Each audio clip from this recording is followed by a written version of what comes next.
Hey everybody, how are you today? It's me, Mrs. Snook. Happy first remote day. So you're probably still asleep, but once you wake up, you need to be watching this video for your remote lesson. So today I'm going to continue talking about Chapter 5, Section 1, as we continue talking about the Gilded Age, which remember is just this period of time of economic development when all these new inventions are created. It's basically just the, really and truly the second industrial revolution. But it got the name The Gilded Age because of that popular book by Mark Twain about how immigrants thought they were going to have this golden, easy life and that everyone was going to get rich quick. But in reality, it was not so easy, and immigrants were mistreated and not paid well, and so it was kind of a fake gold, a gild paint, or a gilded era where, homes are not made out of gold, but it's more so gold paint, if anything. So last time, on Monday and Tuesday, we talked about the first industrial revolution. We're going to switch gears today and we're going to talk about the second industrial revolution. Remember, these are your notes, so as you're going through, feel free to write down as much as you're comfortable. And once we're done with a couple sections at a time, I'll start posting them as well if you want to use them to print out or however you want to do your notes. So the second industrial revolution begins in the mid-1800s, starting as early as some people would claim 1830. Other people would say it's a little bit later than that. It really and truly, though, begins in Germany. And it began in Germany because Germany was going through this period of economic development. Germany, honestly and truly, started off as a country called Prussia, and over time it inherited more territory, it conquered more territory, and then it became politically stable. It was an economic powerhouse. It was really focused on industrialization and paying their workers well and trying to have little pollution and crime in their cities. It took care of the elderly. It provided them with health care. It was focused on creating new products like steel to make all these buildings out of, to increase public transportation with railroads. So Germany was really focused on education and improvement and working together as a nation. And so since it was politically stable at that time and it had, some of these natural resources and wealth, it takes hold. And it spreads to the United States, but it comes to the United States later, naturally because the U.S. is torn apart early on, right? In the 1830s, 1840s, it's focused more on westward expansion. It's fighting wars against Mexico to take over territory and to secure territory out in the West. And then, of course, there is this growing divide in terms of sectionalism in America between the North and the South over slavery and it being morally wrong. And then, of course, there is this period of rebuilding post-war where America is broke, where the people are downtrodden. And so in America, it really doesn't start taking hold until maybe the 1860s, 1870s. And by the time it gets to the U.S., it's really focused on more of this American rebirth of trying to people have had these ideas for years, they're bubbling up with the ideas for new inventions, and they're trying to finally get the money, the capital, which is needed to create these new products and to start building them in factories. Part of it also is that, honestly, we're stealing ideas. We're taking products which have been created at this point in Europe, in Germany, in England, and we're stealing them, using them as our own, and improving upon them. The second industrial revolution, for the most part, is just the second phase of the first industrial revolution.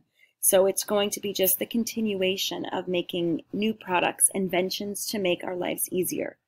When you think about things that Americans care about, things that Americans value, we're all about freedom and equality, but we're also about hard work, determination, practicality, and efficiency. So we want products which are going to make our lives easier. And of course, during this time period, we're going to see some of those notable products that we mentioned at the beginning of our unit here on Monday and Tuesday. You're going to see the light bulb come out, the telephone, skyscrapers, automobiles, planes. All of those new products are going to be coming out in the second industrial revolution as it takes hold. And so if you're kind of thinking about how we compare the two, the first one began in England, the second one begins in Germany. They're about 100 years apart, from the mid-1700s to the mid-1800s. The first industrial revolution was all about coal and oil. Compared to the second industrial revolution, those key resources are going to be steel and oil. First industrial revolution, we see people going from farms to cities. We also see that happening in the second industrial revolution. And it's more so than ever before, we've got more and more people moving to the city with this urban population and immigrants coming from around the world to come to America because it is thought of as this, era of job creation, this golden age in a sense, even though it really wasn't, where all these new jobs are available. And we're going to talk just a little bit more about steel and oil as far as major resources for the second industrial revolution. And before we get into the steel and oil as far as the major resources of the second industrial revolution, just so you understand particularly why it really began when it did in the US. There's not exact dates here. I said that the Gilded Age is from about 1876 when Hayes gets elected because Reconstruction has come to an end and Americans are focused on more of a rebirth. This is true, but at the same time, new products had been created, as I said, as soon as the Civil War was over in the 1860s. So those dates are kind of up for grabs. But it begins because of the natural resources, because Americans have oil. And inventors are going to realize in the 1860s and into the 1870s that you can use oil as an energy source and that we have it in abundance. They're going to be finding it in Texas. Eventually later they'll find it in Alaska. So just as people are, we talked last chapter about these boom towns where people are flocking to a town and they're looking for gold and silver and trying to get rich. The same thing will be happening now with oil. And they'll realize that you can use oil to power an engine. They'll start creating engines. You can hear the bell. They didn't turn them off today. And as the oil is going to be used for, obviously, this power source, we're going to start to see the first cars, the first planes, tractors, things of that nature. But we have oil, and we're going to be creating steel from iron. The real other reason why the Industrial Revolution occurs when it does in the United States is because the U.S. government is very focused on creating new jobs. And in our country, we have an economic system, a way of making money called capitalism.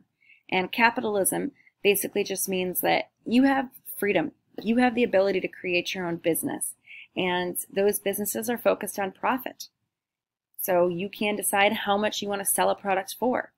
At the same point, as a consumer, as a shopper, you can decide that's too much money, that's junk, that's garbage, I don't like it, I don't want to buy it.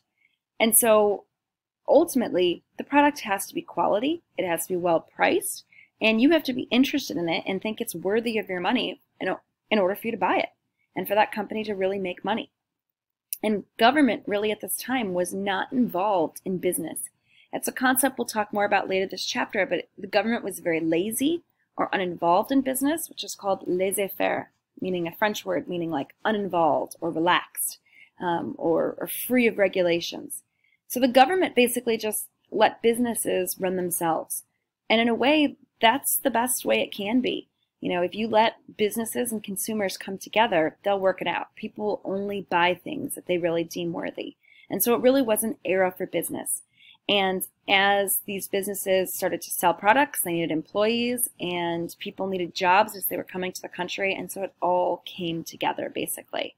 And then, of course, as these people were paid money from these jobs, they had money to go out and buy these new products. So it's a continual cycle. Now, how is the second industrial revolution going to impact America? Just like the first industrial revolution, we're going to see urban growth. People are going to be moving to the cities more so than ever before, and that's going to lead to city problems like overcrowding or air and water pollution, increased crime. There's going to be needing better city layouts. You'll need a police department and a fire station more so than ever before. Fires will start to take place, like the Great Chicago Fire happens during this time period. And of course, it's not really because of Mrs. O'Leary's cow, knocking over a lantern in the barn. It had been very dry in Chicago. It had been a drought, and we know that there was an accident, and there was, basically just this incredible dry spell, and things were dry, and we think that, potentially people were burning trash or burning things like that, and yeah, it kind of just took hold easily. And because the buildings were so close together and trash and things like that were out on the streets, it spread very quickly, and there wasn't enough fire departments to really put it out.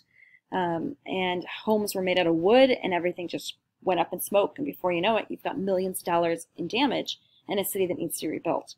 So, urban problems really will occur. And we're also going to see, as far as another impact of the second industrial revolution, is this gap between the rich and the poor is going to be bigger than ever before. The people who own the factories are going to be mega rich. We'll call them the bourgeoisie, and they'll be, are they heroes? Are they captains of industry? Are they, philanthropists who are willing to give money back to the poor elements of society? Or are they robber barons? Are they people who are willing to pay their employees next to nothing so they can have a lavish lifestyle and throw parties? But we are going to see this gap, and people will become more dependent on technology, and life is definitely going to be changing forevermore during this time. So I mentioned before that the two natural resources of the second industrial revolution are oil and steel, and I just want to talk a little bit more about that. Edwin L. Drake, he's going to be one of the people that you need to know this chapter. He is the one who starts beginning to drill for oil successfully using a steam engine all the way back in 1859. But if you remember, the Civil War starts in 1860. And so even though he creates this invention, fantastic, just a year later we go to war. And so America is very focused on war and people doing their civic duty, and people's ideas are divided. And the country is divided, and people are getting drafted. So it's not like people are really going to go around the country starting to drill for oil.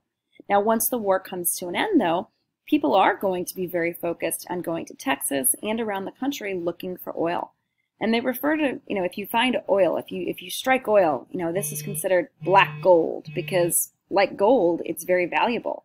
They often refer to it as Texas tea. Not that you're going to drink it, but it's the preferred liquid in Texas, because if you find it, if your land has oil, you're going to be millionaires overnight. And it's going to be this boom. So while there is this, westward expansion, during the 1860s, 1870s, 1880s, and people are moving west to become homesteaders, to be farmers, and they're dealing with droughts and problems along the plains, and people are becoming cowboys and miners, they're also looking for oil, and most of them not successfully. This isn't a thing that an individual person can really do. It's going to be big companies, which is why to this day you've got, BP Amoco, and you've got Dynaco, and you've got Texaco, and you've got Shell. You've got these big companies because it's expensive still to drill for oil. Even as Drake is able to more successfully do it, it's still incredibly expensive. And as they refine the oil, this is going to be used, as I said, not just for kerosene for lamps, but it's going to be used eventually to power, engines, which are going to be used for tractors and for planes and for automobiles as we start to get into this modern era. Now, the other natural resource that we need to mention is steel. And steel is not a natural resource by any means, but it is a resource. So when it comes to the second industrial revolution, it's all about oil, but it's also about steel. And steel is created by you take basically iron and you remove carbon and all the impurities from it, and you're able to produce steel, a much more durable material. And this was actually created once upon a time in England, much earlier. And as I said, Americans steal it. We pretty much steal this idea. And one of the people who had worked over in England basically smuggled out some of the plans. They bring this idea to America, and we start to produce it. And then, of course, they get a patent on it. And a patent, I think we mentioned this in one of the classes Monday or Tuesday. A patent is basically, if you have the idea for a product, you're going to go to the U.S. Patent Office and show them the blueprints, show them how you worked on it, how it was your idea, and then nobody else can create it for so many years because you've done it first. It's why when you start taking perhaps a medicine, it might be more expensive at first because there's no generic. So, if you go to Walmart or Walgreens to buy a prescription, you might see like the Equate brand or the Walgreens brand.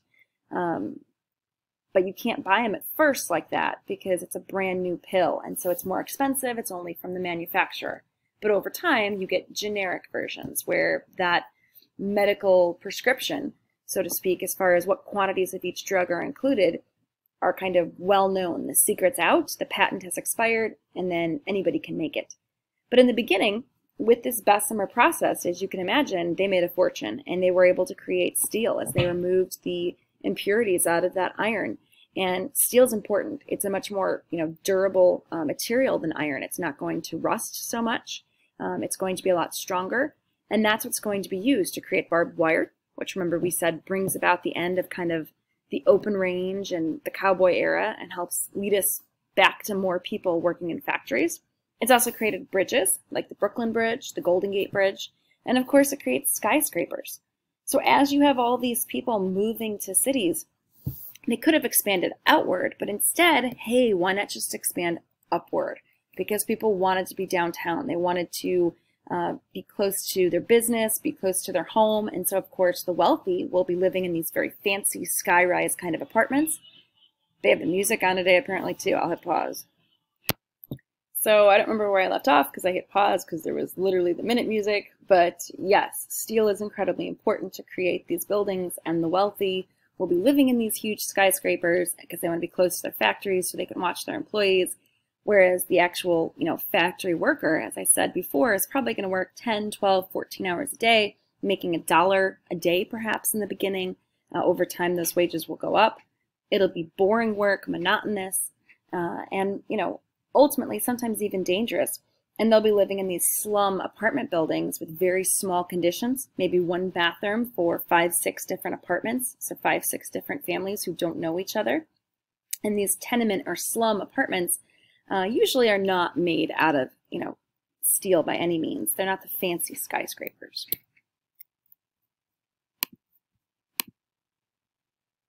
Just to kind of highlight some of the most important inventions of the Second Industrial Revolution, of course you've got, the big ones, the light bulb. And I'll talk about that one first because without the light bulb, nothing would have really kind of evolved.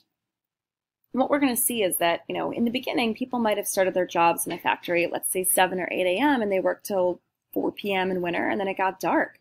Once you really see the creation of the light bulb, that's when you start to really see the 10, 12-hour workday and even 14 hours coming into play. So you start your job at 7 a.m., your shift, you work till 7 p.m. And even though it's dark in winter, of course, there's electricity. And basically, the light bulb, in a sense, made it worse for the average American because now their shift is longer.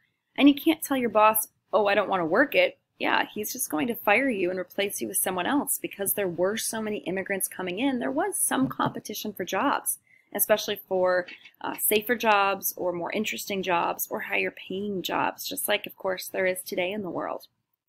And so, yeah, that was definitely an issue. And of course, we're going to see that, this is when factories start to have second and third shift because now they can just keep the factory open, all night long. Now you would see some employers who would, because of shift changes, maybe you would only work 6 a.m. till 5 p.m. or 6 a.m. till 3 p.m. It just depended on that type of job. We're also going to see that because of electricity, this is when you start to see nightlife. And so we're going to start to really see more plays and shows being available at night as opposed to just like Saturday, Sunday matinees. And we'll start to see musicals, and people will be going to see shows called like Ragtime. There'll be shows that are vaudeville. This is, of course, the beginning of the Jim Crow era in the South, right? The legalized segregation of the races. And so you're going to see, plays that are incredibly racist, that really kind of depict basically almost like, even though slavery doesn't exist anymore, these Jim Crow laws are basically a new form of slavery. So you're going to see lots of plays which kind of show that, and that outraged people in the North. But people in the South were still incredibly racist, and for the most part, thought they were entertaining.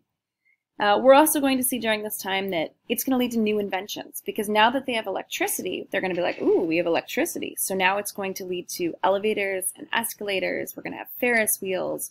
And in time, we're going to have all sorts of home appliances. It's going to be a little bit of time yet before we get the refrigerator, but that's coming out. So we're starting to get to more of a modern era. We won't see the toaster quite come out yet until the early 1900s, but eventually by the 1920s, yeah. So we're going to start seeing all of those more modern conveniences. We're also seeing new types of transportation as people are taking streetcars and trolley cars, which require electricity. New York City has the subway, so you can travel underground. Chicago has the elevated train. So we're not talking about just trains to travel across the country, but more, some kind of local transportation within the bigger cities. We also see the typewriter come out during this time period as we're starting to see bigger businesses and, big wealthy individuals like Andrew Carnegie and John Rockefeller and J.P. Morgan and Cornelius Vanderbilt.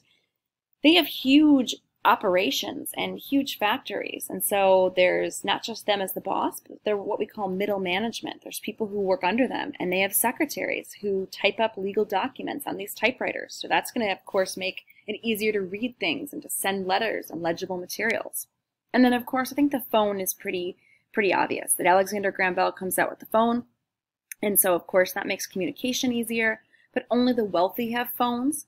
We're not going to see more Americans getting phones until maybe 1910, 1914 with World War I. And there's still portions of America, which into the Great Depression in the 30s, that don't have running water, electricity, phones. And we're talking about landlines, of course. You're not going to see cell phones coming out until the mid-80s, more commonly in the late 90s, early 2000s.